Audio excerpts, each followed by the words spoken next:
Autoritetet amerikane kapin ma 3 shqiptarë, tentuan të blinin trupin gjykuse për të shpërtuar një mafios.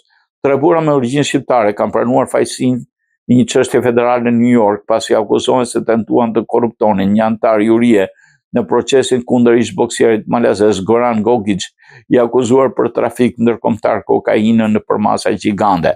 Sipas Departamentit Amerikan të Drejtësisë, Afrim Kupa, Valmir Kresniki dhe Mustafa Fteja tentuan të ofronin një antarit të jurisë deri $100,000 në kërkim të votës i pafajshëm për Gogic.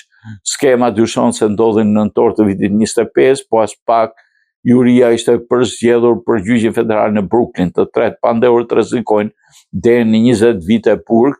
Sipas Departamentit të Drejtësisë, Goran Gogic, ish-boksier i peshave të rënda në Malzi, u arrestuar në vitin 2022 në aeroportin e Miamit, akuzohet se ka koordinuar transportin në më shumë se 20 tonëve kokainë përmes porteve amerikane. Në dokumentet të raportimet amerikane, Afrim Kupa përmendet si person me lidhje me krimin organizuar me familjen Gambino, një nga familjet historike mafioze të New Yorkut.